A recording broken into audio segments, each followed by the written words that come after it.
Aloha, good afternoon. It is 2:33 p.m. on Wednesday, January 10th, 2024, and I call the meeting, or the Committee on Housing, Sustainability, and Health meeting to order. Welcome Vice Chair Kia'aina, Committee Members Dos Santos Tam, Okimoto, and Toba, as well as Council Member Se to the Chamber. Pursuant to Hawaii Revised Statute Section 92-3.7, this meeting will be conducted as a remote meeting by interactive conference technology with the following procedures in effect for the meeting. Members of the public will be allowed to provide oral testimony remotely or in person in the council chamber on all items on the agenda when each item is taken up. All persons who register to testify in person will be called upon first, followed by those who register to testify remotely. Persons who have not registered will be given an opportunity to testify following the registered testifiers. For those standing by remotely, please utilize the Zoom raise hand feature to indicate your desire to speak. For those joining us by telephone only, please press *9 to indicate your desire to speak. I'll then identify you by the last 3 digits of your phone number. When your number is called, press *6 to unmute yourself when prompted. Before testifying, each person shall state their full name and will be limited to a 1-minute presentation on each item. HRS Section 92-3.7 requires all votes at a remote meeting to be conducted by roll call unless unanimous. I'll first call for objections, and if there are any, I will call for a roll call vote. For those council members participating from outside the council chamber under HRS Section 92-3.7, the meeting will automatically recess if we lose audiovisual contact with you and cannot reconvene until we reestablish contact. Therefore, please announce beforehand if you will be voluntarily signing out of the meeting. Written testimonies, including the testifier's address, email address, and phone number, will be available to the public as described on the posted agenda. As a courtesy, please turn off all cell phones. And we'll move first to agenda item number 1 for action. This is Resolution 23-288 relating to the Council's reappointment of Jason Kikahi Pakaro to serve on the Clean Water and Natural Lands Advisory Commission of the City and County of Honolulu for a term expiring on January 14, 2029. Members, we also have a posted proposed CD1 OCS 2024-0013 to the resolution submitted by myself. For your information, a summary of the amendments are listed on the agenda. I believe Mr. Picaro was unable to make it today. I did have an opportunity to meet with him and applaud, and I'm thankful for his commitment to serving on the commission, along with his background in natural resource management and other community activities. I don't know if anyone is present from the administration on this matter, but otherwise we'll go ahead and go into testimony. Clerks, do we have any in-person registered testifiers for this item? Chair, there are none. Okay, and there are also no registered remote testifiers, correct? That's correct. Thank you, Madam Clerk. Anyone wishing to testify in the chamber, you can come up to the microphone. Sensing none, looking online, I don't see any unregistered testifiers. If you do want to testify in agenda item number 1, you can use the raise hand function to do so. But seeing none, we'll go ahead and close testimony. And members, I'll open it up to discussion. Were there any comments or questions or discussion items from the committee members or council members joining? Seeing none today, I'm going to recommend that Resolution 23-288 be amended to the posted CD1. And if there aren't any discussion, objections, or reservations, the resolution is hereby amended to the CD1. And the chair then recommends that Resolution 23-288 CD1 be reported out for adoption. Any discussions, objections, reservations? Hearing none, as noted, I did have an opportunity to meet with the nominee, and he did indicate he'll be present at the council meeting if chair agendizes this item. So we'll now move to agenda item number 2, Resolution 23-162, initiating amendments to the revised charter of the City and County of Honolulu 1973, amended 2017 edition, as amended relating to the establishment of a climate resiliency fund. Members, please note that we do have a posted to the agenda, the CD1 OCS 2023-0793, that was approved by this committee at its meeting on August 23rd, 2023, and subsequently postponed in committee. Members, we do have a posted to the agenda, a proposed CD1 OCS 2023-1007 to the resolution. For your information, the summary of the amendments are listed on the agenda, and we also have a hand-carried resolution submitted by myself. That's CD1 OCS 2024-0025 that makes the following amendments.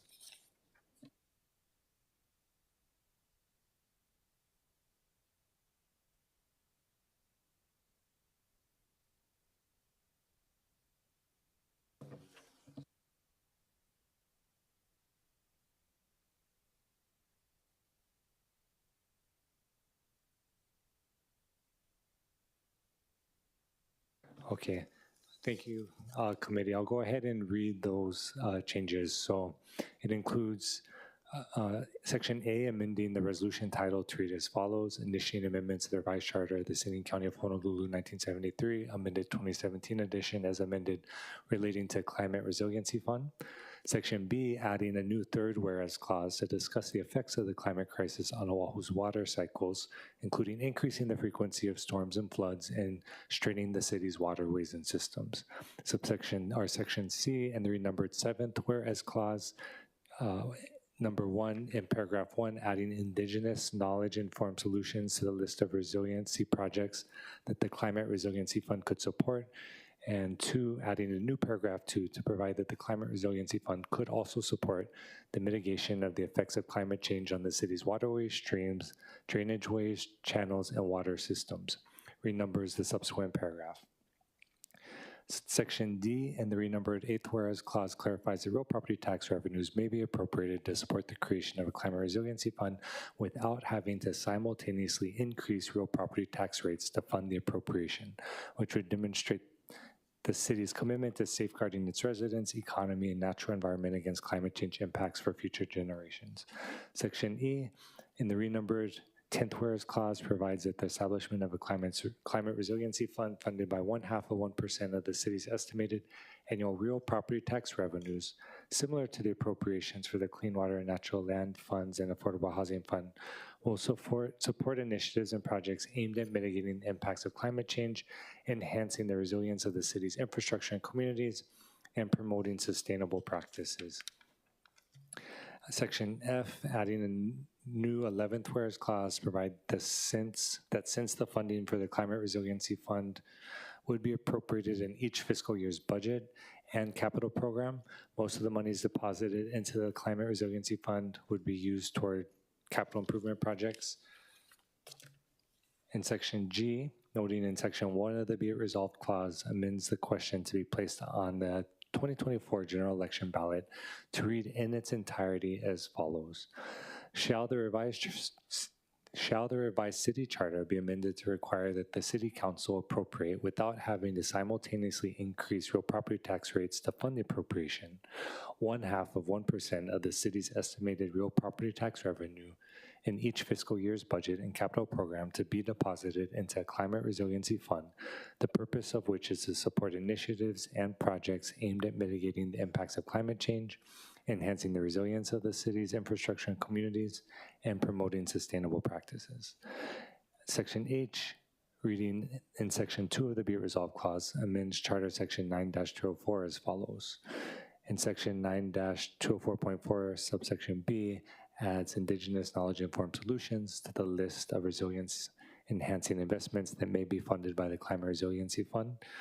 2, adds a new section 9-204.4C to authorize use of monies in the Climate Resiliency Fund to mitigate experienced and potential flood impacts of climate change by financing the construction, repair, and maintenance of city-owned or controlled waterways, streams, drainage ways, channels, and water systems, and then realphabetizes those subsequent paragraphs. Section 3, and realphabetize Section 9-204.4D adds the education-related costs acquired by way of the Climate Resilience Fund must not exceed 5% of the monies deposited into the fund in the previous year. In Section 9-204.8, first corrects a reference to the Department of Budget and Fiscal Services to be a reference to the Department of Land Management to be consistent with amendments to the charter set forth in Mayor's Message 33, 2023, and provides that the Department of Land Management shall receive proposals for use of funds in the Clean Water and Natural Lands Funds and shall submit qualified proposals to the Advisory Commission established pursuant to subsection 9, which will make recommendations to the Council for approval. And in Section 9-204.9, corrects a reference to the Department of Budget and Fiscal Services to be a reference to the Department of Land Management to be consistent with the amendments to the charter set forth in Mayor's Message 33, 2023, and corrects reference to this section, meaning the entirety of Charter Section 9-204, to be a reference to subsection 2, meaning money specifically in the Clean Water and Natural Land Funds. Makes miscellaneous technical and non-substantive amendments.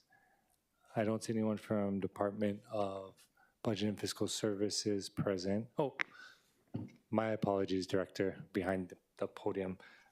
If you wanted to go ahead and come up and provide any comment. Good afternoon, Committee on Housing Chair Wire, Council Vice Chair Kiaina, Honorable Council members, Andy Kawano, Director of Budget and Fiscal Services. As I have testified in the past, we take climate change, resiliency, and climate change action seriously, and we budget for climate change in our budget ordinances for operations and for capital improvement projects. While we support the subject matter intent of the RESO, we do not believe that charter amendment is necessary to commit to expend funds to this with regard to the subject matter. The only comment I have that I'd like to raise is in the, for the hand carry proposed resolution that we just went over, if council decides to go forward with a general election ballot for charter amendment, there's a section in there with regard to the second sentence that that after appropriate, comma, goes without having to simultaneously increase real property tax rates. I just express caution with that because we're going to go through a review of 2 new real property classes for short-term rentals, and there's probably going to be discussion on what rates should be used for those for the classes related to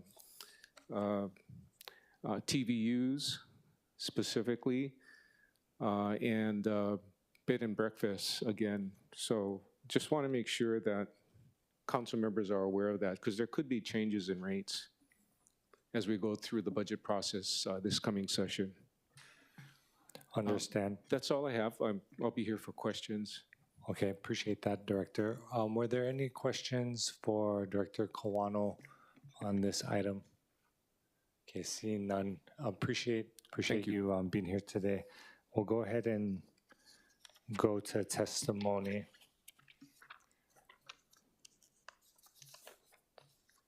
And seeing no registered in-person or remote testifiers, I would just ask anyone in chamber here to testify that's not registered to come forward, and seeing none, I just would ask anyone online that's not registered to utilize the raise hand function. I just wanted to confirm, Madam Clerk, is there anyone online, either registered or unregistered, to testify? I see Mr. Rapoon's hand up. So I'll go to you, Mr. Rapoon, first, if you want to identify yourself after unmuting. Okay, yeah. Can you hear me? We can. Can you hear me? Okay. So I'm John Rapoon. I live on the windward side, and I just want to call attention to this measure with respect to the terminology, waterways and systems and so on.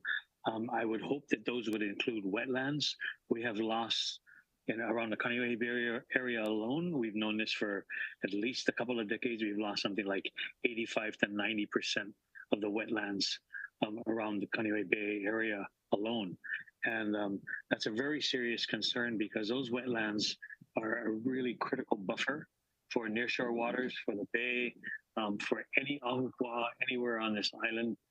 They are the filters that we simply cannot do without. So I would hope that the terminology would extend to include wetlands. And that's the only input I have. Mahalo. Mahalo for that, Mr. Rapoon. Any questions for the testifier? Okay, seeing none, thank you for that input. It's well received. Madam Clerk, is there anyone else online wishing to testify? Chair, there are none. Okay, thank you, Madam Clerk. With that, we'll close testimony. Members, are there any discussion before I make my recommendation? Seeing none, I would ask OCS if they're comfortable with me just making an oral amendment to my proposed CD that includes wetlands, and any portion that references controlled waterways, streams, drainage ways, channels, and water systems. And so we could, I guess, insert that wetlands, after waterways in any such sentence. Okay. And so we'll do Chair? that. Oh. Vice Chair, go ahead. Sorry. I know, first of all, thank you for, in the previous hearing, including Indigenous knowledge to inform solutions as part of page 1 in the previous CD1. I was wondering, given the fact that we are having both an info briefing and measure relating to invasive species, that on page 1 of the resolution that you would be open to an oral amendment that after the word Indigenous knowledge informed solutions, we insert invasive species prevention. Chair would certainly entertain that and welcome discussion from committee members. We just ask, do we need any clarifying language on what that oral amendment is if we wanted to adopt it as so discussed by Vice Chair?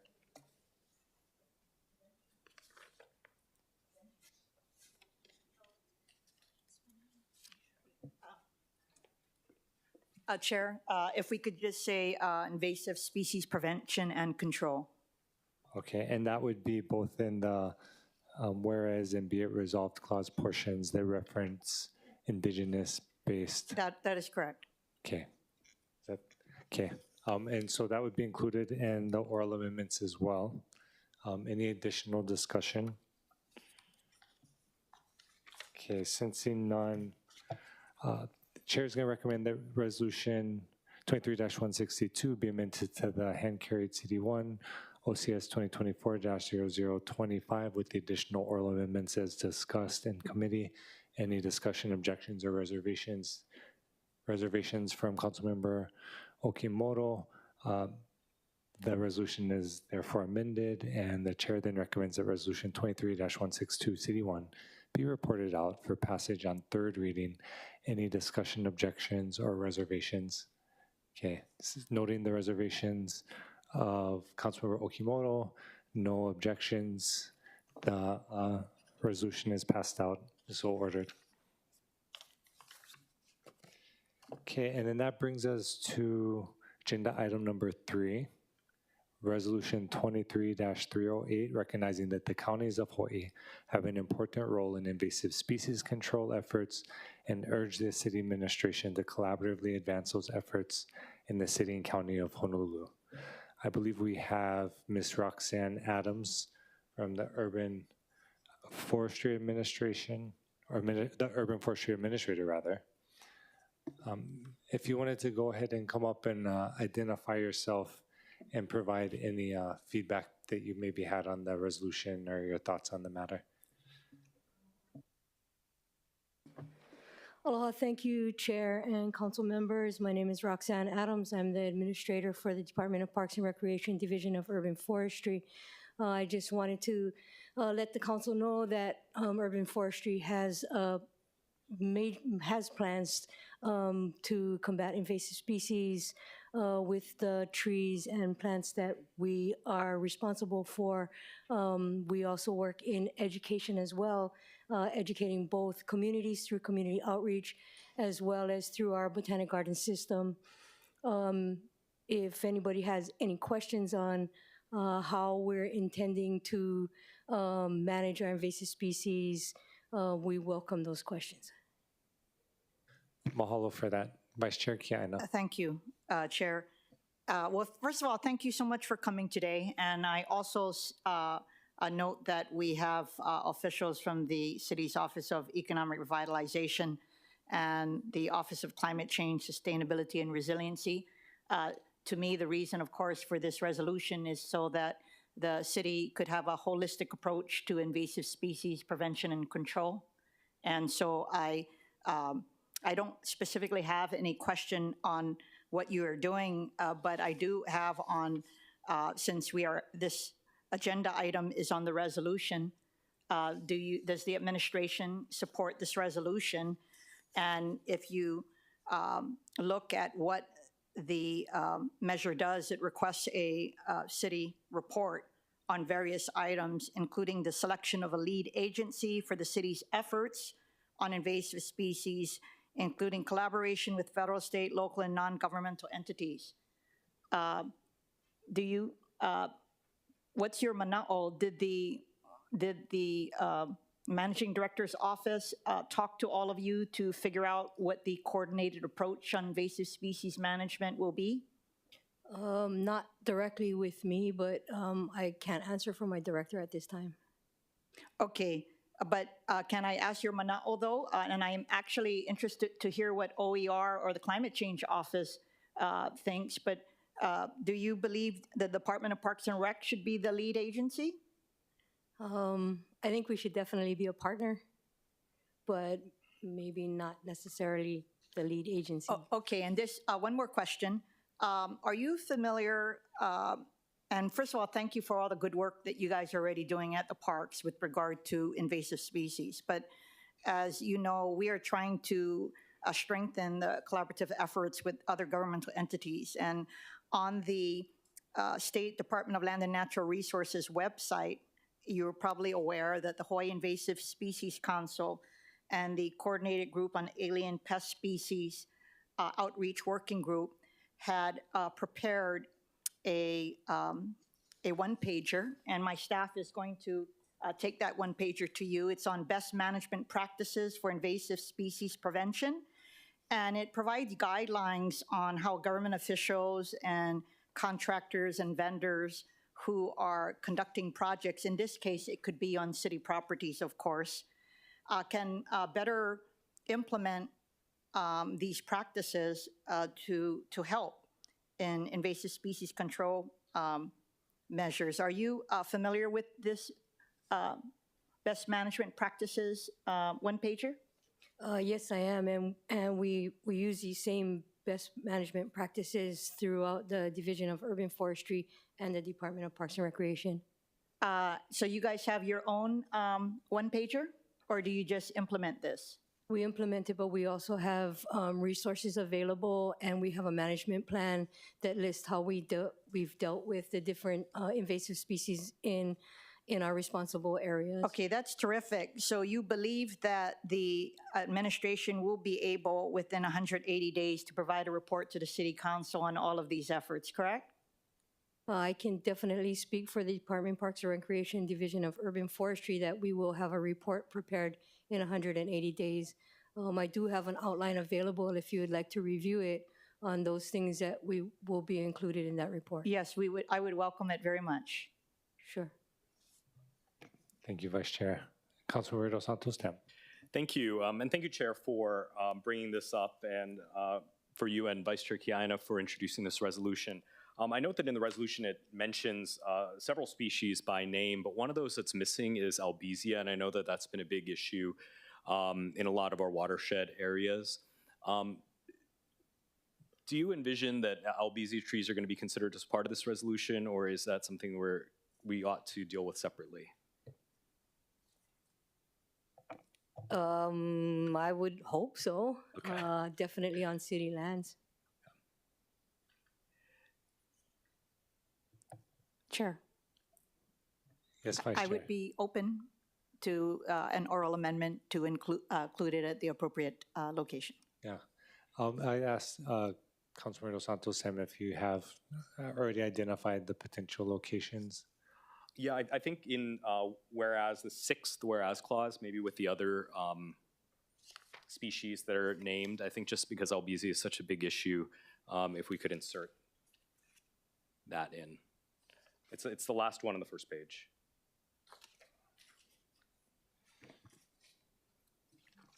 So we're looking at the last paragraph on page 1 where it says examples of which include Yes, yeah. the exploding population of coconut rhinoceros beetles, the spread of little fire ants in windward communities and beyond, the growing coqui frog populations in Waimanalo and Palolo valleys, the invasive soft coral recently discovered at Pu'uloa. So I would suggest perhaps inserting Albizia trees after the word Myconia. I Okay, guess that would make sense. that's perfect.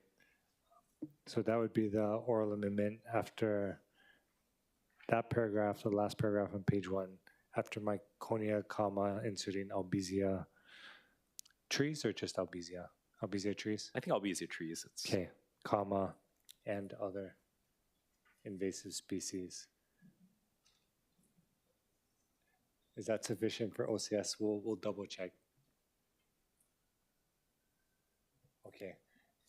Is Councilmember amenable to including invasive before Albizia? Yes, So yes. that would read invasive Albizia trees. Perfect. Okay, thank you, Councilmember Dos Santos Tam, Vice Chair. Any additional points of discussion or questions? Administrator, if I could, just ask you to come up again real quick. Appreciate all the work that you're doing and for being here. And what would be the best way to review the draft plan? You want to just email it to folks' offices for now until it's finalized? Sure, Is that okay? sure. So yeah, that would be perfect. I think a part of the question that I had was just if there's insight yet on what we need to be looking at in the budget in terms of responding to all of these needs, knowing that, for example, I'll just give one example, like the Royal Palms on Royal Palm Drive. The state's doing a CRB treatment, but then they're saying the city would need to be maintaining the continued treatments. Are you familiar with that conversation at all? Yeah, my apologies, but the state is not. They provided educational material, they provided support, and they came out, they helped us to determine that it was indeed CRB because there were some questions that possibly it wasn't. So we worked together with them to get them up into those trees to take a look at it. We determined that it is CRB, and there's probably some other things going on with those palms as well. The city will be treating those trees. Treatment will start hopefully Friday, but more likely next week, Monday or Tuesday. Oh, awesome. So we'll be treating those trees. Treatment costs can escalate over time. We're looking at anywhere between $150 to $300 per tree to treat those, and that's just in equipment and supplies, not in labor resources. So I'm sure you've all driven around and seen the effects that CRB has, especially on the west coast of the island. It's moving, and it's moving quickly. We can't do it all. We have been in touch with the Waikiki Business Improvement District folks, working with them to make sure that they have the resources and they're educated about treatments and treatment plans. So they're prepared, but our main focus will be in those areas. So Waikiki, because of heavy tourists, our beach parks in particular, and we hope to be able to do more, but it's going to cost time and money. Yeah. No, I appreciate that insight. I see Vice Chair, I think, wanting to. I just wanted to add, while I am open to reviewing what they have already done, I just want to make sure that I'm clear that with regard to compliance with this resolution, I would like a holistic approach by the entire administration. So that would mean you're looking at its applicability, all of the best management practices to the relevant agencies, other agencies as well that may be impacted. So it would be for DPR, but I would think that all of the agencies have to have an interagency dialogue on whether or not others have best management practices, what role do they play, so that as we are considering in the future both city and outside funding for such efforts, that we are clear on where the gaps are and what needs to be perfected. Yeah. Appreciate those sentiments. Would echo them, Vice Chair. And of course, understanding Administrator, you're representing DUF and appreciate all the work you're doing. Director Ganser, I know you might not be here for this item, but I was curious if there's an acknowledgement that CCSR would be working on this particular issue possibly, or what role, if any, you think it does play, given Vice Chair's comments, and who maybe would be the best point of contact for us if we're wanting to do continued follow-up? Would it be in Dio's office, your office, DPR? Sure. Aloha, good afternoon. Matt Gonzer, Executive Director for the Office of Climate Change, Sustainability, and Resiliency. I think it's maybe too early to determine, and we appreciate the Council's awareness of this growing problem and somewhat of the insufficiency to say, like, it's not City Kuleana, because actually we have lands and we have assets that are being impacted. So I think, within the administration, we certainly need to think through this a little bit more, in the same way that following the tragic Maui wildfires, we had briefings to talk about what all the other departments do, which then led into a task force which is doing ongoing work. Since this isn't, we don't have a natural resources department, we don't have an environmental department in that sense, even though ENV has it in their name. It's not that it's work that we don't do, it's just not woven together right now in terms of the request of the resolution to immediately be able to articulate and compile all the information. So I think a little bit more discussion is still needed within the administration side. Okay, definitely appreciate that. Thank you, Director. Were there any other points of discussion or questions from the committee or members? Seeing none, we can go over to testimony. And I believe we do have, we'll start with the registered online. If you are present in chamber but signed up online, you can maybe just wait and then we'll come to you in person. So I first see Joseph Watt, if you want to proceed, and then Chrissy Martin, I believe, is here in person. So then we'll go to John Rapoon after. So Mr. Watt, if you want to proceed. Awesome. Thank you so much. My name is Joe Watt, and I work at Key Project, a community center out in Honolulu. Thank you, Chair and Council, for this opportunity to support this resolution, acknowledging that the city and county have kuleana to manage invasive species spread around Oahu. I started getting really involved in this past fall and winter when hosting an OISC info session. We found that there were little fire ants identified only 30 seconds away from our offices. I stepped up, Key Project stepped up, and we really need the city and county to do the same. Despite many agencies tackling this issue, it's been me and community members that have been organizing testing for ants, knocking on doors, applying pesticides on the 22 acres of infestation in our ahupua'a. Mahalo to everybody who's been supporting us in doing that. It's a really big team effort with a lot of players involved, and I look forward to seeing more city and county representatives as part of that. Statewide coordination is essential, but no one will take this effort more seriously than those who are firmly rooted on this island. So mahalo for joining in on this conversation. Please pass a resolution, and I look forward to working with you on this issue. Happy to answer any questions. Thank you. Mahalo for your testimony. Any questions for the testifier? Seeing none, thank you again, Mr. Watt. And we'll go to John Rapoon, who I believe is online. She's in person. So if you want to unmute and then proceed when you're ready. Yeah, thank you very much. I really appreciate this measure being brought forward at the county level to both Councilmember Wire and Vice Chair Kiaina.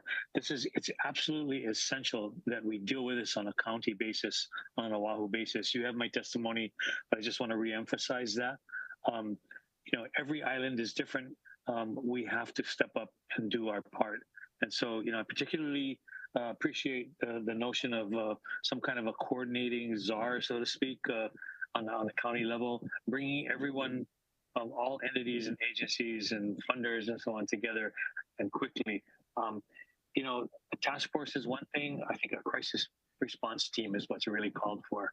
The CRB is absolutely devastating. LFA, same thing. Koki Park, the same thing. The urgency is really, really high. If anybody listened to the Ways and Means Committee meeting yesterday at the Senate, looking at what the Department of Ag is doing, what others are doing, I think you would have all come away kind of appalled that we are just not prepared on the state level. Let's grab this by the horns at the county level. Let's take a look at how other municipalities have dealt with this. Let's look at places like Maui, even places like Guam, and let's get really innovative. Private money is going to move a lot faster than county level money, so we're going to need to be talking to private funders, foundations. We also need to be talking to industries, landscapers, tree trimmers, even real estate agents, because this is about disclosure, acknowledgement, identification of sites, and movement of materials around the island. So, mahalo. Thanks. Any questions for the testifier? I see none. Mahalo for your testimony as well. Madam Clerk, are there any unregistered online testifiers? Chair, there are none. Okay, thank you. We'll go ahead and go to in-person. Registered, we'll start with Christy Martin, then Kimione Kane, and then Nate Dube. Yeah. Sorry if I mispronounced that. Aloha, Chair, Vice Chair, members of the Council. Christy Martin with the Coordinating Group on Alien Pest Species. I'm the Program Manager. I've been working on invasive species for more than 20 years. Fond aloha to my colleagues across the way here. We've worked in a lot of different ways on invasives together. Roxanne, I know I handed you an early copy of that draft more than 10 years ago. And so I just wanted to say that we really are at a turning point. Maui County, I worked on in Maui County to start with in my early career. I worked with the Maui Invasive Species Committee. We educated their council. They got really involved, and they have come to the point where they are collaborative partners. There's points of contact. There are plans, and they actually fund MISC, Maui Invasive Species Committee, more than $1 million a year. And with that money, they were able to eradicate little fire ant over 145 acres of thick forest in Nahiku using a helicopter with 8 applications of insect growth regulator, which is a very low impact. It's not a pesticide.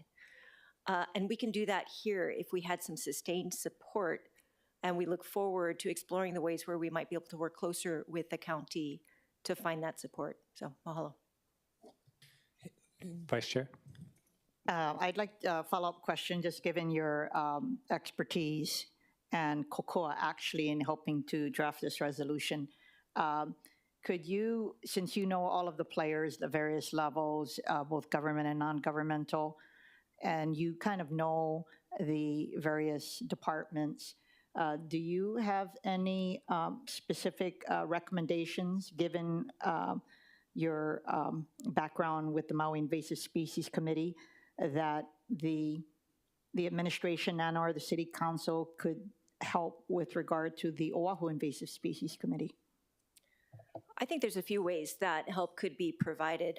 OISC is right now looking for a base yard. They need space to function.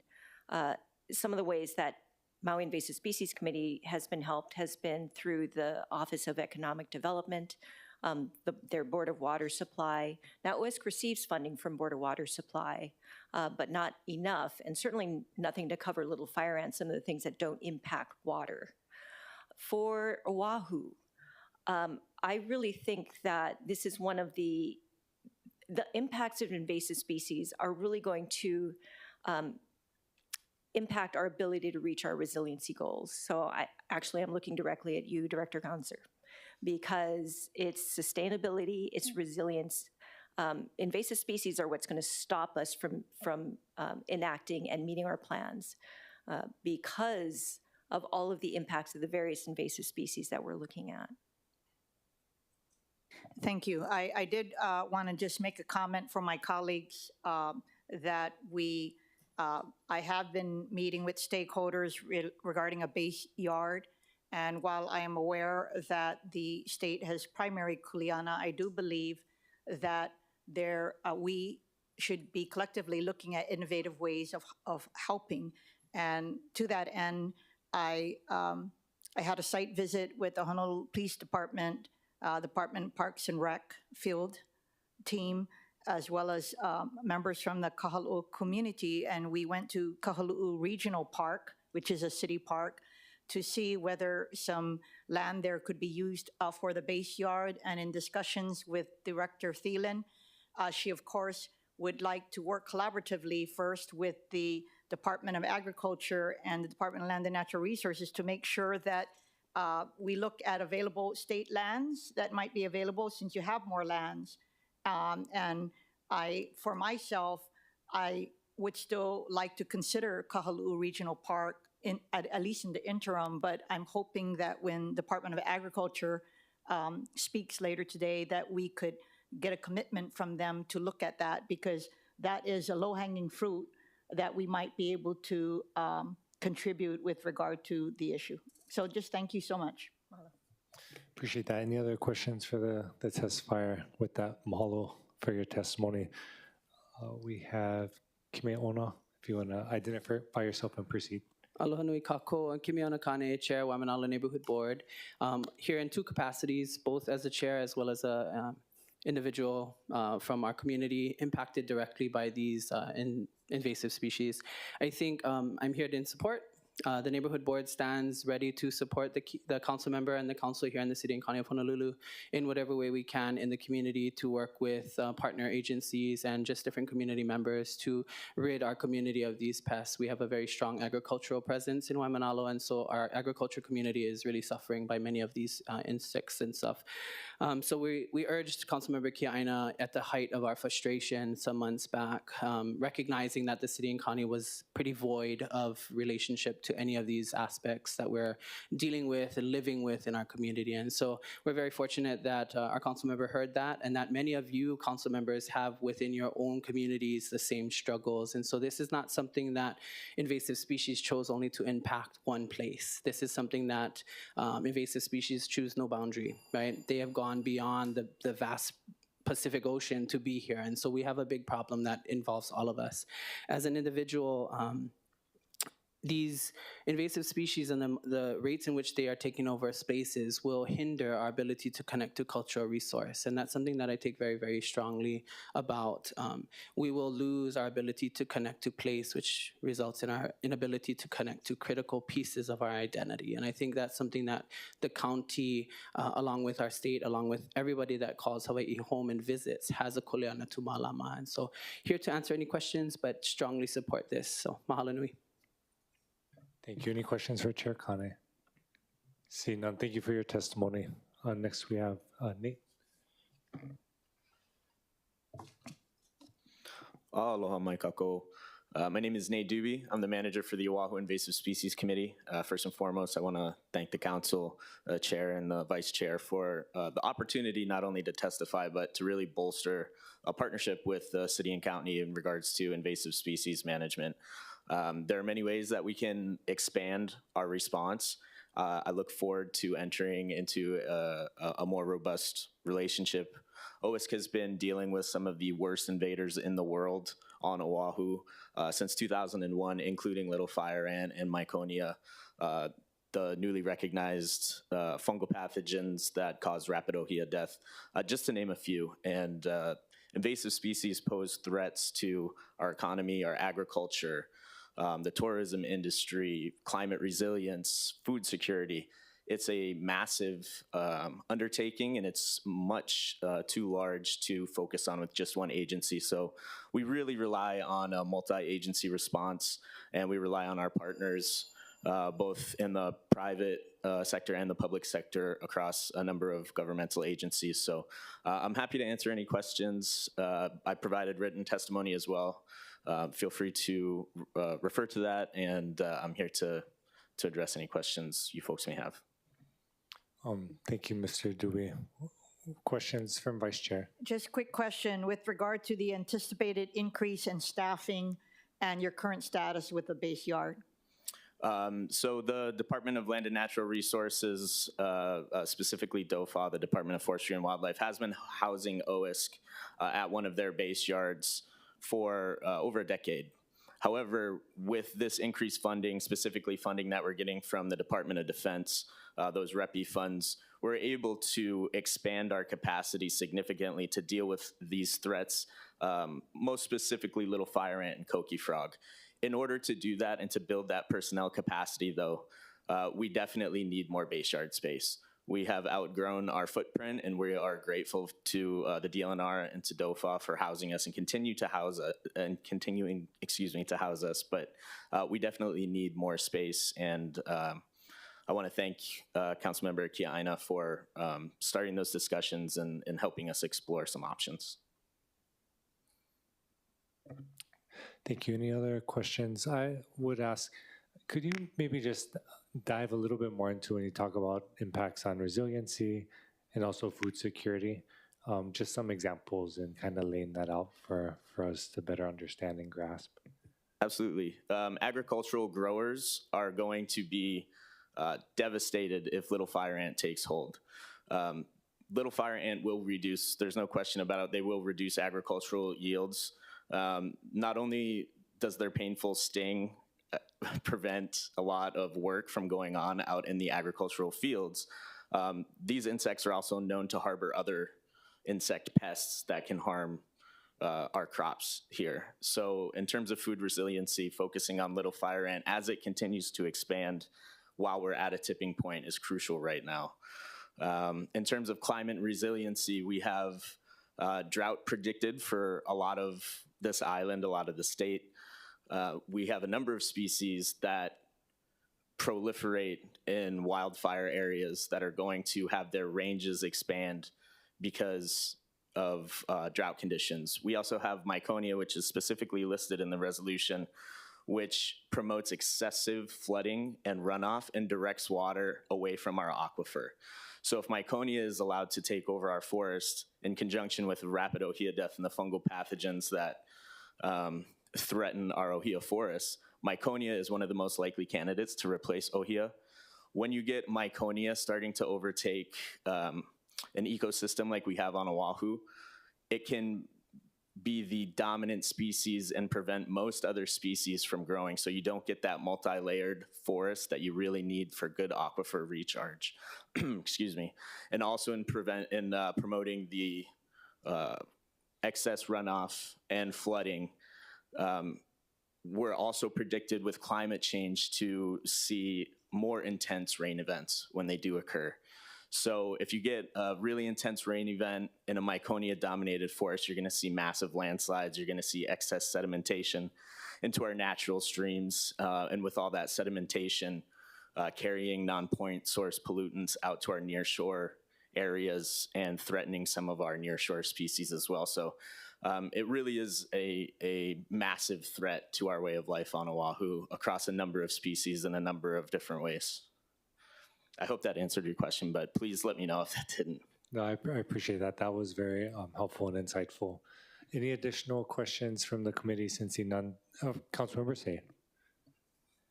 I'm just very impressed with the presentation this afternoon. That's one. But number two, it seems like I've been here now for 4 years, going on 4 years. It seems like the state ignores the county in this type of discussion. So like for the Oahu Invasive Species Council, anyone from the city as an appointee? I can't speak too much to the state as in terms of the departments within the Department of Land and Natural Resources, but we work with a variety of partners, including folks within the Hawaii Invasive Species Council, who is has been one of our primary funders over the years, and we do work with the Board of Water Supply on species that specifically threaten our water supply. But in terms of the makeup of the council, I can't speak too much to that, although Christy may be able to lend more insight. I'm sorry, is there a part of your question that's remaining? No, it was just a question of why has the county been, all 4 counties have been ignored in this particular major issue? If we don't have communication from my big brother, which is the state legislature, there is no dialogue.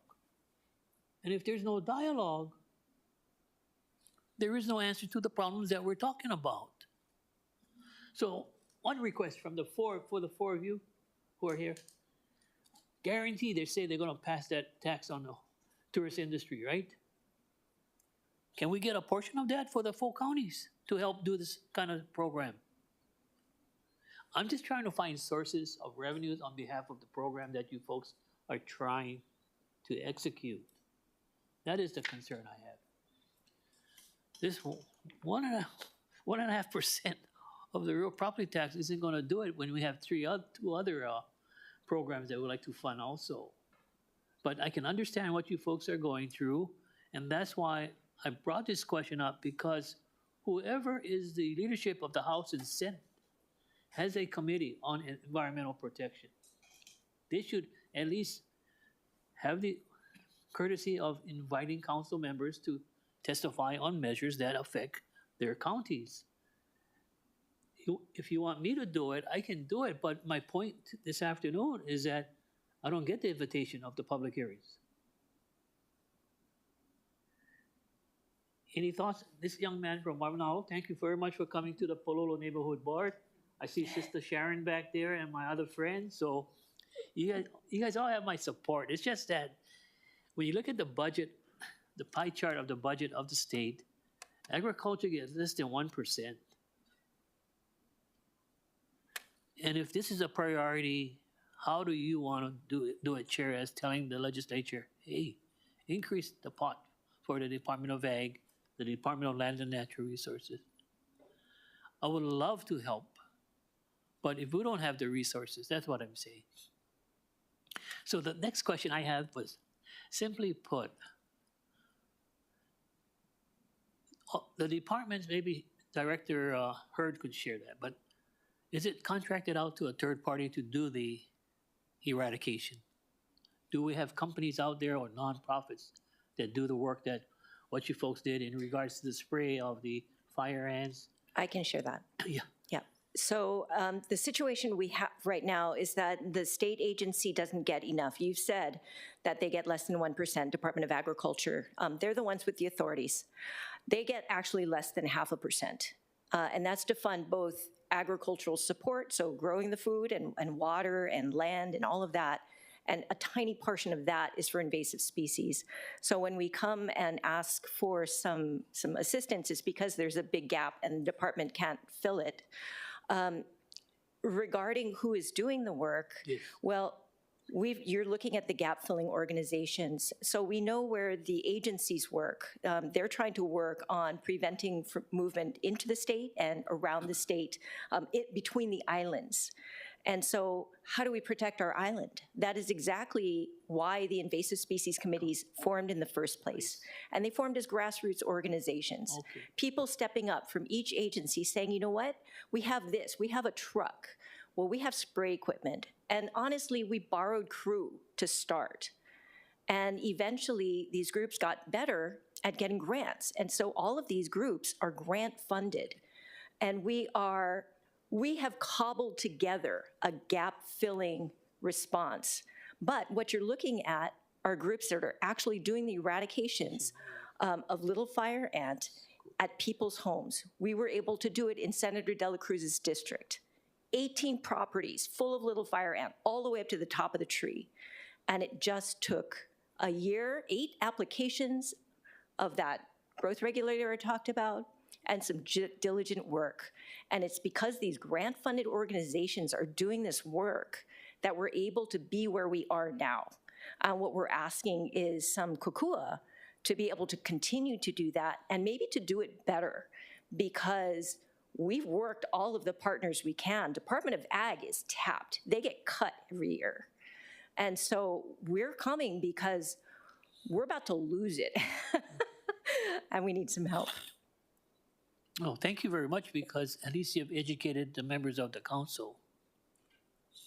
Because I wanted to say thank you very much to the Department of Agriculture for eradicating the coqui frogs in Pololo Stream.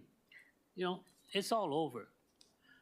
And, you know, sometimes I would love to go out there, Chair Wire, and see what it's like to eradicate going into the streams. Do you need a permit from the Corps of Engineer? No.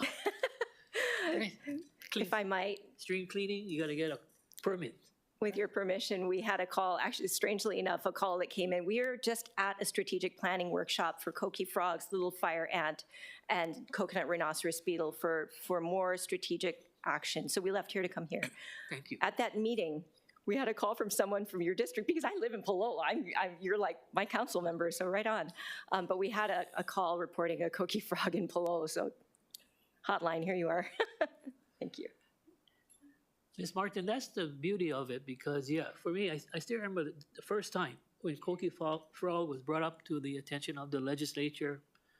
The major advocate for eradication was Representative Cliff Suji. Yes. He was called the Mr. Coqui Frog Man of the House. And, you know, these are small memories. But I hope what the testifiers have stated, that we are aware of the sustainability and resiliency of our overall natural environment. Okay, but thank you very much for your time. Seeing no other questions for the testifier, thank you, everyone. We'll just ask if there's any unregistered testifiers. Ms. Young, if you want to come up and identify yourself and proceed when you're ready. Aloha, Chair and Vice Chair and the committee. Angela Melody Young, testifying on behalf of ROAR, Rescue of Animal Rights. So the question here is, what can we do to prevent the negative effects of invasive species, and what are invasive species? From the National Ocean Atmospheric Administration, invasive species are capable of causing extinction of native plants and animals, reducing biodiversity, competing with native organisms for limited resources, and altering habitats. This can result in huge economic effects and fundamental disruptions of coastal and ecosystems. What ROAR is testifying for today is to recognize that there needs to be invasive species management from a city office, to work with the state and federal level. Perhaps, though, that there can be consideration not to rush into things, because there are currently no definitions in the Hawaii Revised Statutes about invasive species, the specific breeds and species of those plants and animals. So definitions can provide a framework for making budget decisions based on programs' effectiveness. States have taken different steps to define terms that reflect strength of evidence, some through legislation and others through less formal approaches. So this will not only perhaps require statutory provisions, I'm not entirely sure, for definitions in state law. This could also potentially require work with USDA, which manages international trade and shipments, which could be a direct root cause of your invasive species because those invasive species are coming in from other nations. And so if DOA has to work with the USDA, does the HRS have to be revised to set the parameters to what kind of mitigation functions should be legislated within the territorial limits of the state, and what kind of mitigation functions should be set at the national level? Ways and Means was talking about this, and they talked about how to appropriate funds for biosecurity, and so there's a lot of work to be accomplished. And so, yeah. Thank you, Ms. Young. And I'm not chair or vice chair of Neighborhood Board. However, as a board member, I'm willing to request a proposal to bring it to the attention of Neighborhood Board number 15, if that'd be helpful. Yeah, mahalo for your thank service. you. Any questions for the testifier? Thank you, Ms. Young. If anyone else is here to testify in person and hasn't registered, please identify yourself. You can walk up to the podium. Seeing none, we'll go ahead and close testimony. Committee members, we do have an info briefing coming up. Was there any discussion before I made my recommendation? No, okay. Yes, I just wanted to make a comment. So mahalo, Chair. I wanted to thank all of those who have taken the time to provide written and oral testimony, including those who have come here in person. As we all know, the spread of invasive species on Oahu is a serious community and environmental concern. I've actually been dealing with invasive species for over 30 years, mostly at the federal level as it relates to preventing the introduction of the brown tree snake from Guam into Hawaii, which I believe, if successful, will be the greatest ecological threat to Hawaii, if not for the millions of dollars spent by the federal, civilian, and military agencies. Guam's ports will not have the preventative measures, both at the airports, that will prevent it from coming to Hawaii. And that is how serious it is for everybody to take each type of invasive species seriously. Nevertheless, I have not been active at the city level, and Waimanalo Chair asked me several months ago what I was doing, and I had to confess that I wasn't doing anything, and I was embarrassed. So we have held several town hall meetings on the windward side over the last 6 months, and it is clear to me that the city has an important role to play in invasive species prevention and control efforts to combat invasive species that are causing damage to Hawaii's agricultural, environment, and economy, and adversely impacting our very way of life. And while I am aware the state of Hawaii has primary kuleana, this issue requires the kokua from all levels of government, and in an effort to understand the role that the city can play to control the spread of invasive species, I have introduced this measure. So I respectfully ask all of my colleagues to support it, and look forward to a report that is holistic in nature from the city administration on how we could look at both short-term and long-term efforts, both funding and best management practices. Thank you so much. Thank you, Vice Chair. Any additional discussion? I mean, I do echo those sentiments. Mahalo everyone that came out today to testify. And I think, of course, I'm sure everyone in this room agrees, but for those maybe outside that are wondering what, is the city's role, I do think, very simply put, we have assets, we have land, we have trees, we have stuff under our jurisdiction that's affected by these. And so I definitely don't think there's any way to say it's outside of our kuleana. Of course, there's layered approaches and additional support I think we need to be looking at providing, but I think we can at least start there and collectively recognize that we have to take care of what's ours, and that is being impacted by invasive species. So appreciate all the work on this. I'm gonna recommend that resolution 23-308 as amended, as orally discussed during committee, be reported out for adoption.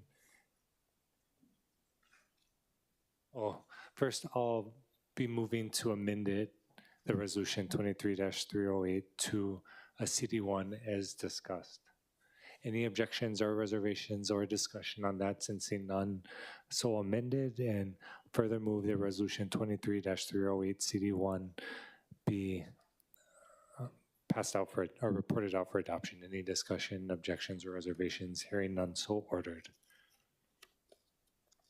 And then that brings us to agenda item number 4, informational briefing, a presentation on invasive species, including coconut rhinoceros beetle and little fire ants by the State Department of Agriculture. I believe we have Chair Hurd and also Acting Administrator Carol Okada present.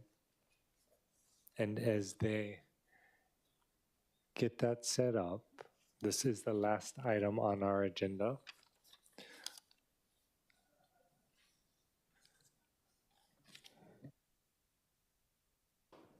Did we Hello. number the, oh, go ahead, proceed. Council Chair, Vice Chair, members of the committee, my name is Sharon Hurd, Chairperson, Department of Agriculture.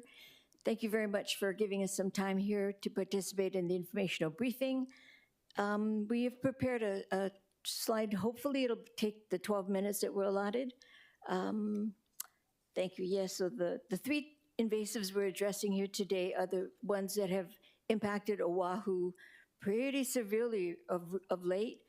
The little fire ant, for instance, has been in the state since 1999. CRB has been here for 10 years, but the reason we're here is it's just been a problem for the city and county of Honolulu. Next slide.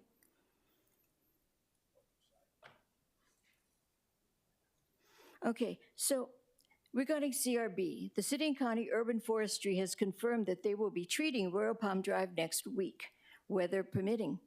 They will be using a bucket lift with pyrethrum-based pesticide. They will also be adding a liquid fertilizer to the base of the trees, as it was determined that part of the issues on Royal Palm Drive are due to malnutrition.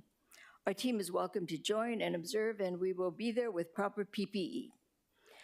We want to thank Brandon Au, who's the operator of this operation, this activity, and Roxanne Adams.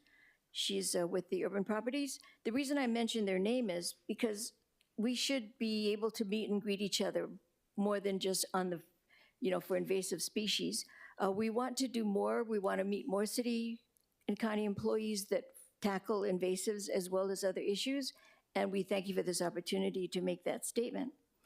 A green waste program. What we'd like to ask the city and county of Honolulu to recognize is that CRB, we know where they are, we see them flying around, but really what we have to get is to where they breed. And they breed in green waste, they breed in mulch piles, they breed in rotting leaves. So until we know the breeding sites, it's gonna be a kind of a difficult battle, although they have a very long life cycle. They have a 7-month life cycle. So it's like, if you know where they are, you can pretty much get them where they are, but we don't know where they are, yeah? So we have been awarded $1 million from the legislature for this year. It's in our budget. We're ready to go with it. The Green Waste Program, we have been talking to the different counties, Kauai specifically, and we're going to be distributing these funds specifically for a Green Waste Program. One thing that we want to do is, one idea we have is the landscapers on this island, and statewide, frankly, they gather their green waste and they collect, normally the process is they collect a tipping fee from the golf course, let's say, that they've just serviced, and then they don't want to drive all the way to the normal depository location, which might be Hawaiian Earth Products or topsoil, so they dump it under a freeway, or they dump it in a kind of a remote area. So our green waste program that we'll be coming around again later and talking to you about it is maybe offsetting the tipping fee, but that they get the tipping fee refund when they're at the delivery point. So that way they are guaranteed to drop it off at the proper place, but we do need a green waste program. We're going to collaborate, maybe use the funds to offset cameras. Ring at my house works great. So maybe we can do something like that, catch them in the act, but rather be punitive. Let's be more collaborative and pay off the tipping fee. Okay, I'd like an MOU with the city to work together more collaboratively. For instance, when you make a detection, let's say it's a beach or a golf course or a park, we don't have right of entry. We don't have the authority to enter, collaborate, do the investigations. So if we have an MOU blanket that we can just, pull out, bam, we can go there and start working, collaborate with your staff, and get to the problem much faster than we're doing today. The other expertise we have is, let's say it's in a beach. You don't want to deploy certain kinds of pesticides because it's children and it's water and it's all that. So we would like to work with your staff to maybe cordon off an area if we have a 24-hour type impactful, quick acting, but it's going to be there for 24 hours. So an MOU, let's look at that. Let's think of an MOU to work together on invasive species for quick entry instead of having to ask for a right of entry. Recently, HDOA was contacted by HECO regarding an infestation at the Kahi power plant. So the private sector is quicker to respond. They can just come to us and we're there. But with the city and county, with the different responsibilities, it's not so easy. Okay, LFA. LFA was, it's become a real problem. And all the community groups here have done an exemplary job. I got a blank, but Christy and Kimiona and Joseph and all the commodity, Mililani, they deployed, they took care of it. It's not eradicated. Now, eradication is a tough word because maybe if we go tomorrow and check, we'll find a nest, right? But for right now, the Mililani group, with everyone's help, was able to use the word eradication selectively. So we did a pilot program. There were 5 bad actors with LFA infestation in the state, commercial operators, and we were having a problem getting on their property. And they, thanks to the Kahalu Kimiona group, they asked us to pretty much do a stop movement. So what we did is we went and approached the bad actors, and we said, hey, you know what? We're going to put your name in the paper if you don't let us come on your property. After, I'm going to look at maybe 5 applications, there's no LFA that's been detected on that nursery. They're back in business. So had we done the stop movement and closed them down, that would have been one action, but this was more collaborative. They now know how to treat it. They know how to go get them, and they're back in business. And I'm not saying, again, that tomorrow if we go, you're not going to find it. But from what we checked, there's no LFA on property. We have one bad actor on Maui that, well, you can't really say a bad actor because we're not going after them because their infestation is coqui frog.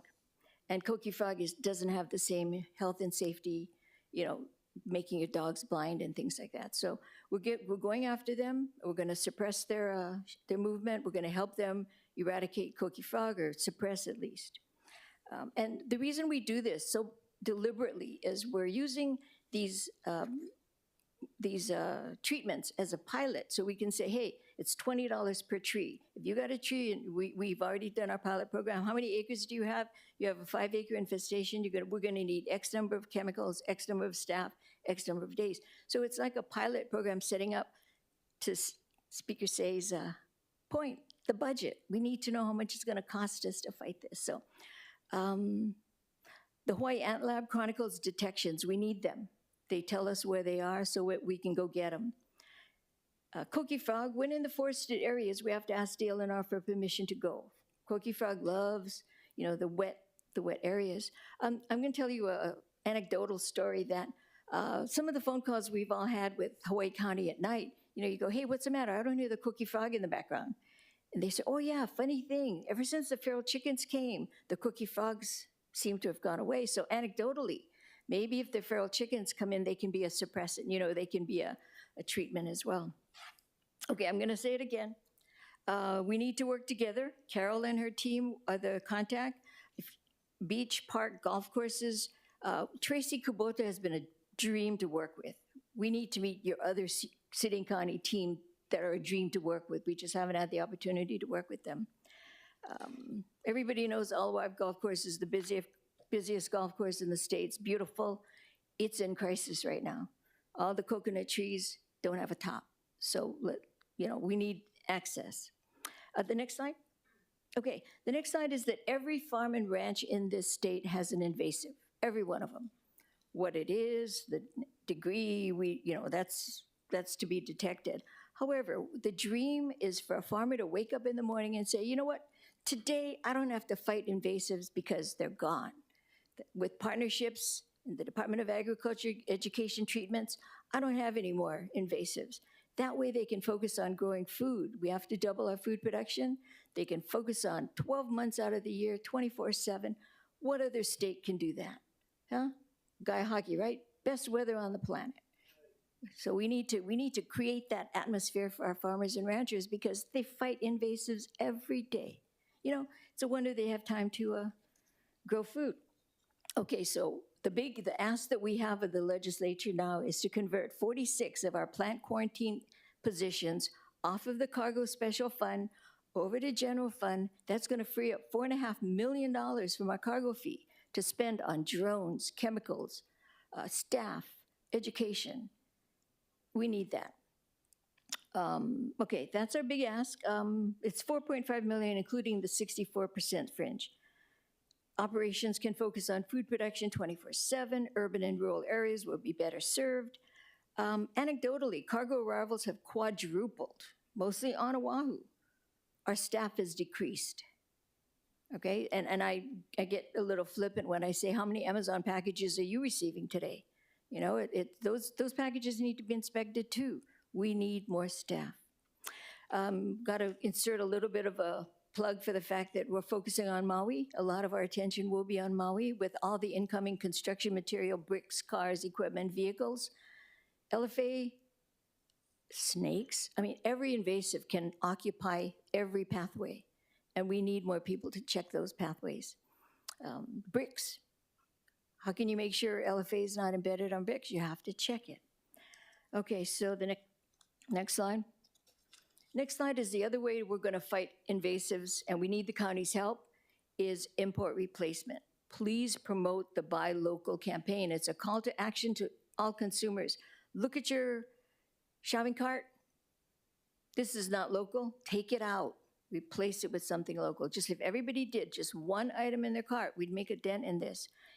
Imported goods equals introductions of new pests. There's no ifs, ands, or buts. More stuff we bring in, the more pests we're going to bring in. The way that you can identify a local product is that top green seal is called the Hawaii Seal of Quality. It's grown in and made in Hawaii. The other two logos is grown in Hawaii and made in Hawaii. The difference is the bottom two ones are for manufacture. We all know we don't have enough soybeans here to make tofu. But guess what? Aloha Tofu uses imported soybeans, and they make their tofu here. They've got the Made in Hawaii logo on them. They qualify. Community awareness. I think if everyone was as vigilant as Kimiona and his Waimanalo board, the Kahalu Key Project, we've got this thing. They don't have a chance. Community awareness is good.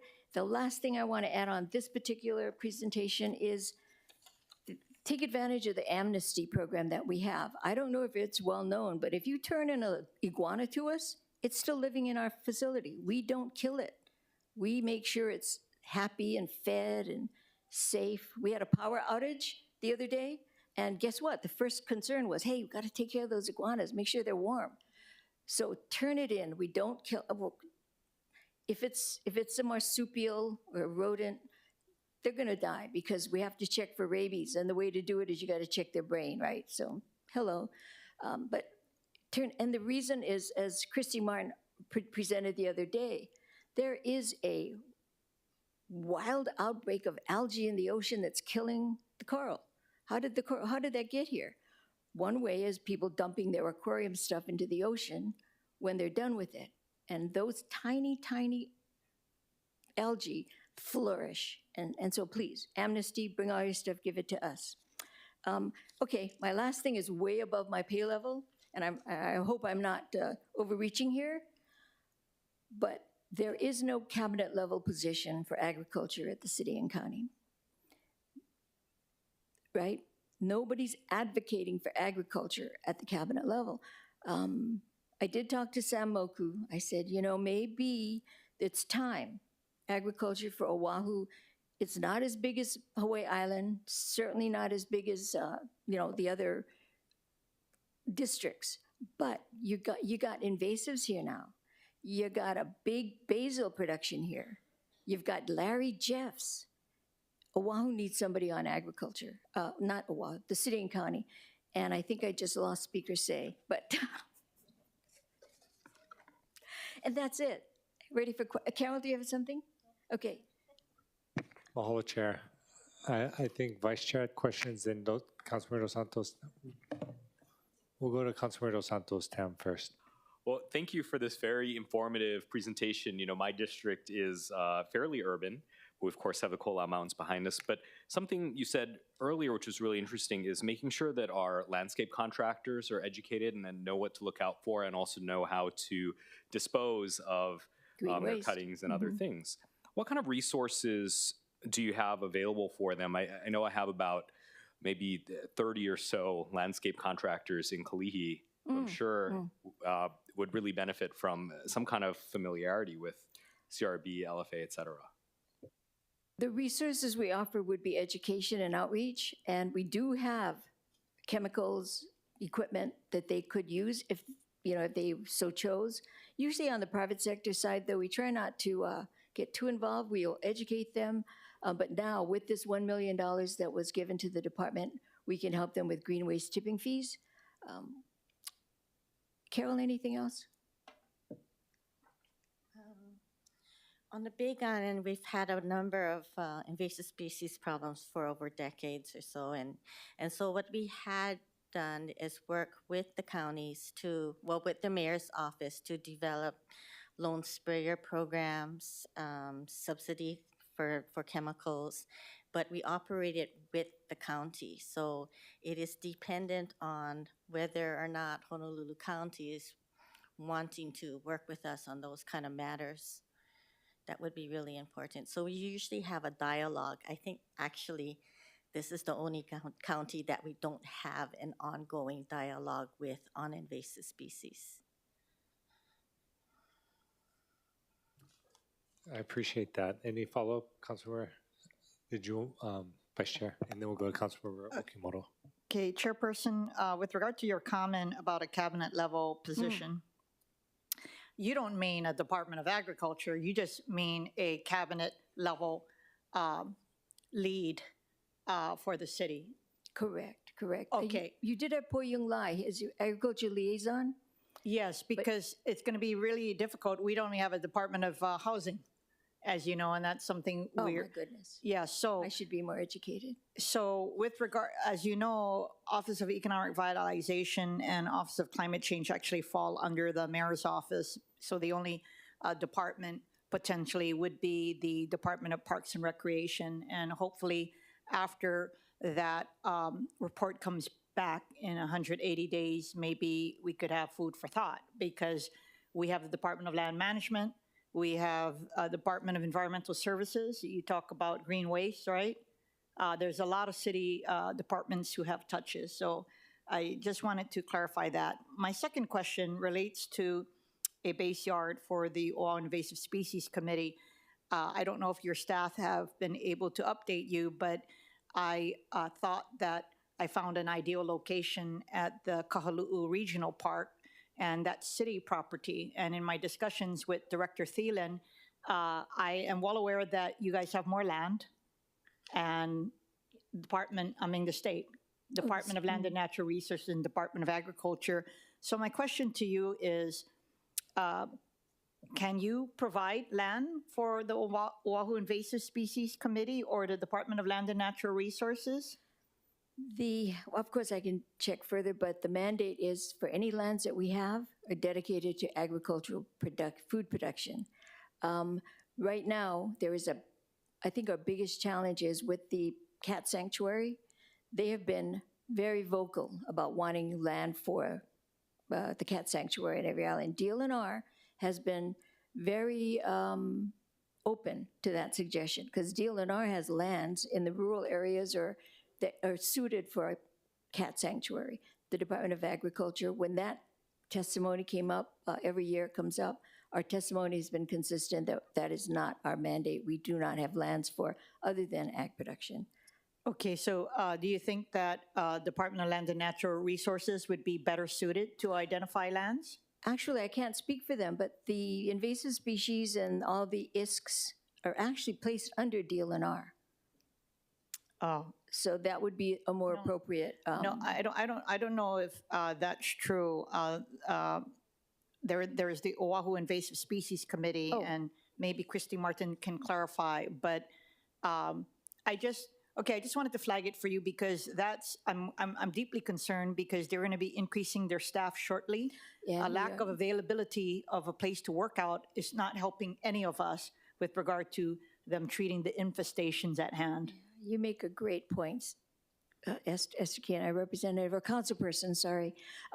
It's happening everywhere. Yes. You know, and the UHs, we've asked the UH for space for some of the, I think it's the Hawaii Invasive Species Council, Hawaii Ant Lab, we're asking them for space.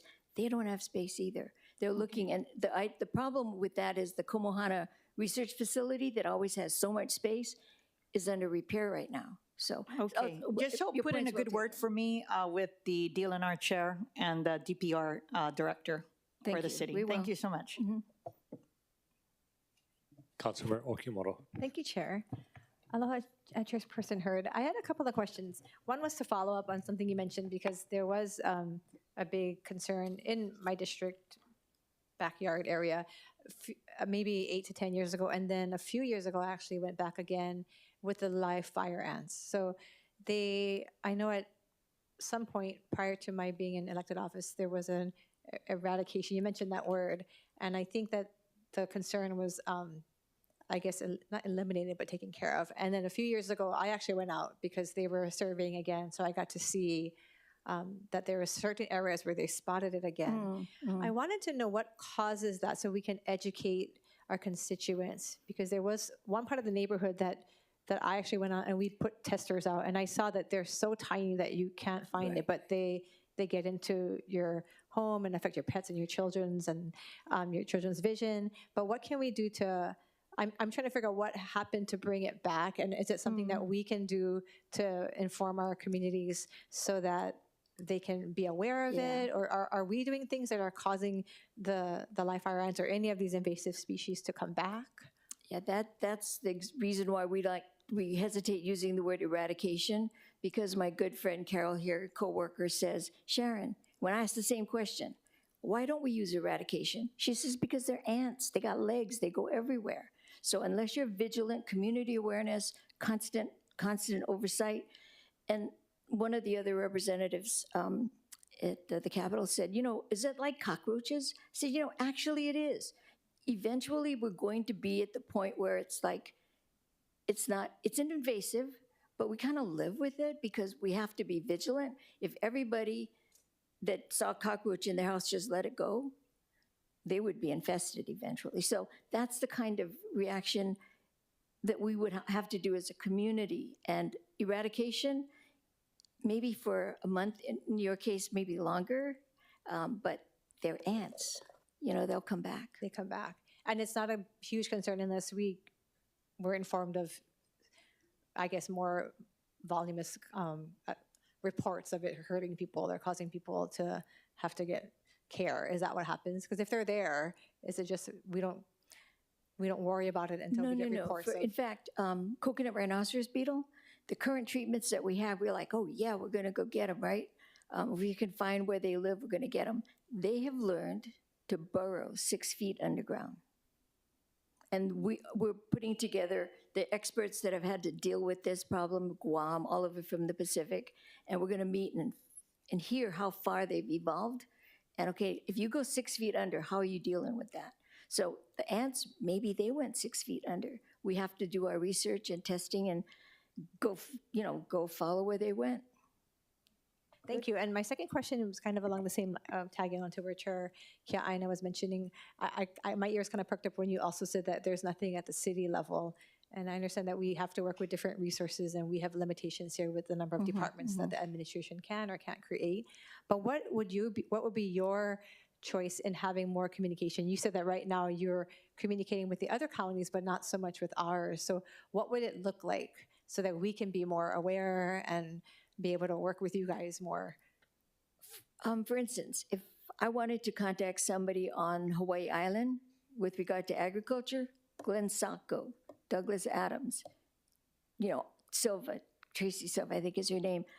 I have people that I can call because they're called agriculture specialists. For the counties, not the county. The state Hawaii County, right. On that island. Okay. Maui County, I know who I can call in Maui County. Kauai County, I know who I can call in Kauai County. Honolulu City County, I call Calvin Say. So that's what I mean. My point earlier about knowing the names and the players like Tracy, it's really important. We want to work with you. We want to get to know you. She should be able to pick up the phone and call me, or we run into each other at the Made in Hawaii Festival. Hey, how you doing? I don't have that relationship with. And if you don't mind me asking, those people that you mentioned on the other islands, what kind of experience or knowledge, or what did they have their background? Glenn Sanko has been an agriculture specialist for maybe 30 years. He currently, in fact, I'll just say this. We had a WAM briefing yesterday, and we mentioned that we're going to have to be buying some equipment. Email this morning, hey, Sharon, I got four 400-gallon stainless steel sprayers for you. You gave it to us years ago. We're going to give it back to you now. We don't have a Glenn Sacco at the city. If you do, we want to meet him. I think I wanted to. Thank you. Thank you, Chair. Chair, can I ask, so they're called agricultural specialists. They're called agricultural specialists. Are they in the mayor's office or managing director's office or in a particular department, or do we In the know? mayor's office, they're different for every county. Okay. Because Hawaii Island, we're talking 60% of the ag, right? Yeah. So he has a pretty big office of food systems coordinators, ag specialists, grant writers, different disciplines. And they have conferences every year specific to Hawaii Island. Okay. You know, food systems. And then on Maui, right now they have their own Department of Agriculture led by colleague Rogerine Arce. They formed their own Department of Agriculture. So after the Maui August 8th incident, Rogerine and I were on the phone. I mean, she goes by Kali. We're talking. I know who to call. Kauai, Mayor Kawakami has a Nikki's her name. She has a lot of experience.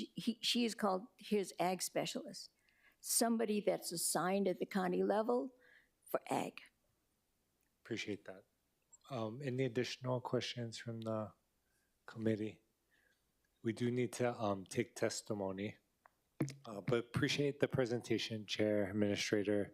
Hopefully, we'll have a point person soon as we continue the conversation over the resolution. Chair, I did want to make a comment. Of course, you did know that we had a coordinator, and he's now the deputy at your department.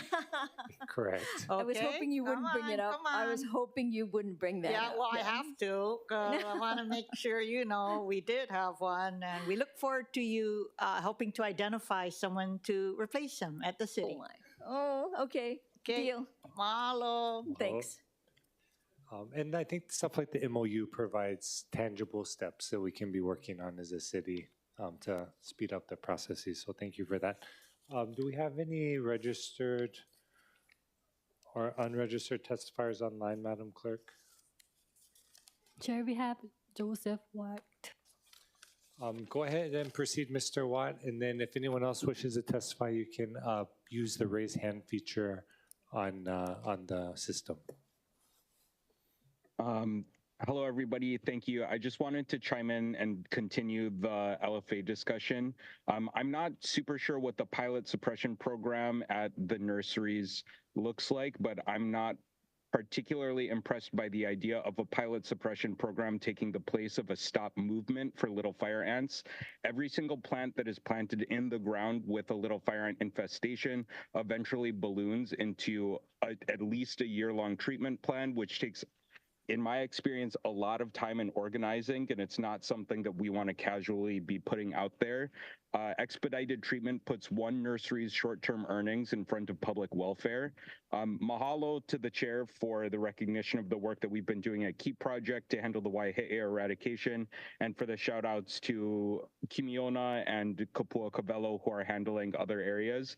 But I do want to acknowledge that we're not average volunteers, and I think that if the plan is reliant on community members stepping up to the extent with the commitment to accuracy that we have been doing, I think that that is a deeply flawed plan. Okay. So, yeah. So, Joe, you're absolutely right. The pilot program is not a replacement for the stop movement, which is the interim rule is still moving forward. The rule changes are still moving forward. What it is we can quantify the amount of the effort. So if Kauai comes out with a, hey, you know, we got another golf course that's been infested, we can say, hey, how many trees you have? What is the acreage? What is the area that you think you have? We can quantify it for them. We can say, hey, you know what, based on what you told us, it's gonna cost you $100,000. That's what the pilot suppression program was. And we can say, for your area, you're probably gonna have to do 10 treatments. Something like that, you know, give them a gauge, a baseline to work from. That was what we wanted to do with the pilot program. Respectfully, I that think that insight in the testimony. Mr. Watt, did you have any additional testimony or follow-up? I do think that the Hawaii, for invasive ants, I do think that the Hawaii Ant Lab has done that work already and has budgeted some of those things. So if the, I'm just worried about the number of people that are going to have to do the work that I am doing right now. I think that it's a lot for little fire ants, and it's significant detrimental impacts on agriculture. Like, you cannot pay people to harvest food that is covered in this stuff. And so it's an existential threat that I think like everyone needs to take extremely, extremely seriously if you don't want to worry about getting bit when you're putting on your clothes in the morning. So it's like not just an outside thing. So I appreciate the information, and I just want to make sure that we're doing what we can do to be thorough now so that we don't have to deal with this for forever. Thank you. Thank you for that. Any questions for the testifier? Since none, appreciate your testimony. We'll go on to Mr. Rapun. Thanks, Councilmember. I want a couple of things. One, the difference with Oahu, what's really, really important, is Oahu has a huge population compared to outer islands. So lots and lots of consumers. Just think back to Christmas. Everybody wants to buy poinsettias. Where are you going to get them from? You're going to get them from places like Waimanalo. So the movement of fire ants from plant nurseries out into a community is really rapid. So what the Department of Ag can help with is helping to educate consumers to know, check those plants, check the nurseries, rate them. So that's where you could probably most help, because it's a movement. It's moving them around the island. I want to go back to what Councilmember Kiaina brought up about Kahalu Regional Park. You know, I've been in this area. I grew up in Kahalu, and I know it very well. So the regional park came about because of a federal, state, county effort, the Kahalu Watershed Work Plan, a joint effort, multi-layered. DLNR and the county, the state and the county together acquired lands around what was going to become the flood control lagoon. So the idea of using, maybe these lands are under the county, but it was both the state and the county who set out to acquire those lands around the flood control lagoon. And so I think it's a very easy conversation to have with DLNR, with Don Chang as the head of it. She's from Kahalu, to say, hey, look, all these back areas of the park that have not been used, let's put them, they're covered with invasive species. We're not talking about a permanent location. We're talking about rapidly responding, a collaborative location, base yard, not only for fire ants, but for OISC, but for those who are working on feral pigs, those who are working on coqui frogs. When you pull all of these different entities that are working on invasives together, you get a bigger bang for your buck. You can use trailers, office trailers and so on to put together this facility. The military could probably help. We can do this really quickly. So, I think it's really important for, the director, Laura Thielen, to understand the background of how those lands got acquired as a joint county and state effort. Happy to help with educating about that. That's still an open project that never closed, started in 1969. Thanks. That's great information, and we'll continue that conversation. Any questions for the testifier? See none. Thank you, Mr. Rapun. Madam Clerk, are there any other online testifiers? I don't see any from my angle. Chair, there are none. Okay, and then if there is anyone in person wishing to testify, please go ahead and announce yourself and proceed. Mahalo, Christy Martin, Coordinating Group on the Alien Pest Species, CGAPS. I have just a couple of things I wanted to mention. Councilmember Okimoto, I worked with you that day in your district. You and I dropped vials and collected fire ants. Thank you for remembering. I was trying to remember who I was with. Oh, yeah, no, that was me. I got photos. Thank you. I have a couple That was a things good day to for say. me. Thank you. It was a really important day, and I'm just so grateful that you came out. About that infestation, it is separate from the one that we found in 2016, and that was treated over the course of a year, 8 treatments, that was eradicated. We went back and surveyed quarterly for 3 years after that, and it was eradicated. And so when we found that infestation across the street, one interesting thing about these fire ants is that they don't fly.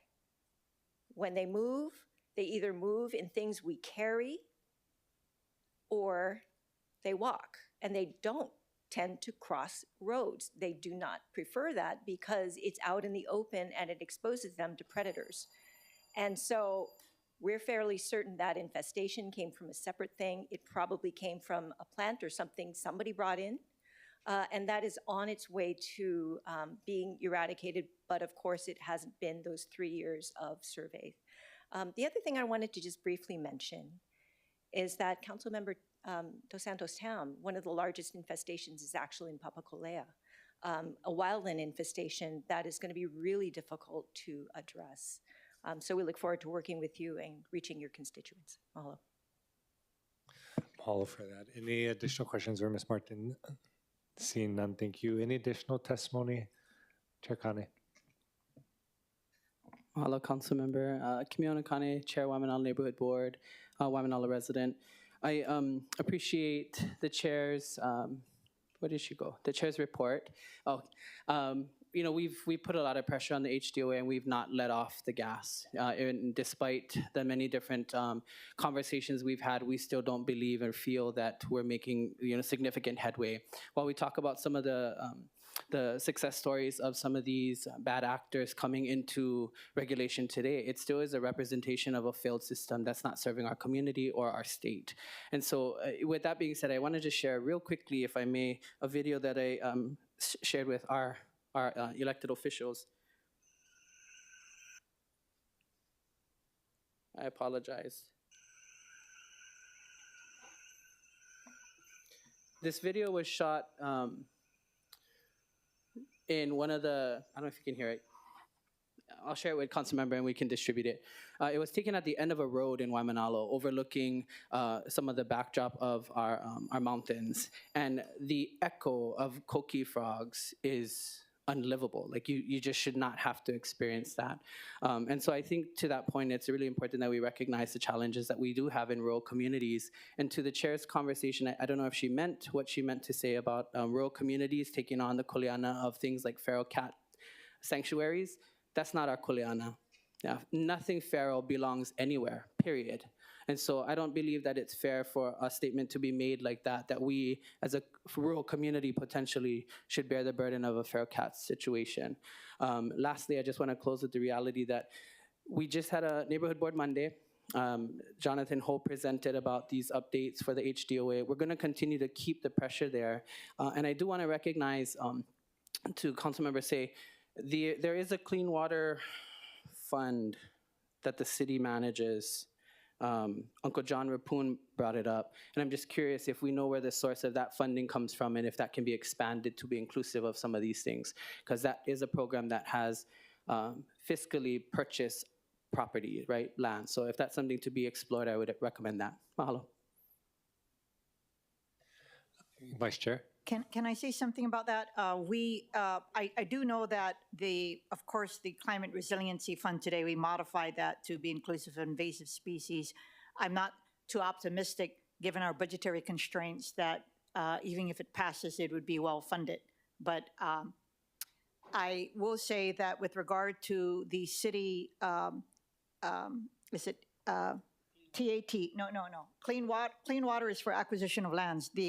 There's the transient accommodation tax. And so we had passed an amendment, and I understand Christy Martin had testified at the time to ask, it's supposed to mitigate impact on natural resources. And to my understanding, last year was the first year, the total pot is about $8 million. And of course, as the TAT increases, it will increase. And invasive species can very much be part of that pot. But we're going to continue to look for various avenues. I think it would be prudent that the state TAT have a specific sliver in it. And also, you know, HTA's budget. When they give out grants and awards, invasive species should be part and parcel of all of that. So anyway, we'll look into it, but I think it's going to be challenging because it's for the acquisition of lands, the Clean Water Fund. So for operations and programmatic activity, it's going to be probably very difficult. Great insight. We'll go to anyone else wishing to testify. See none. We'll go ahead and close testimony on this item. We did just close, but if you want to, we'll reopen if you want to be brief, Ms. Young, and then. Aloha, Angela Melody Young, testifying on behalf of ROAR, Rescue of Animal Rights. So neutral, neither in support nor am I going to oppose. So I learned a lot about DLNR versus DOA when it comes to animal management and invasive species management. And according to Hawaii Revised Statute, Chapter 13, setting the parameters for DLNR in the chapter about designation of sanctuaries, the board may declare and establish sanctuaries for conservation, preservation, management, and protection of various species. However, the structure of the Hawaii Revised Statute and the prioritization of the law is that they value indigenous species more than endemic, or not endemic, indigenous species more than they value endangered or regular non-endemic, non-native, and non-indigenous species. So when we view the purpose of this chapter, the statute protects Hawaiian plants and animals, and will build sanctuaries for that, but they don't value all the other species. And I think that really is something to an animal advocate, which values all life and creatures, is discriminatory. Thank you. Thank you for your testimony, Ms. Young. Since there are no questions from the committee, we are in discussion. No further discussion. Appreciate everyone's participation today and look forward to continued conversation. We are adjourned.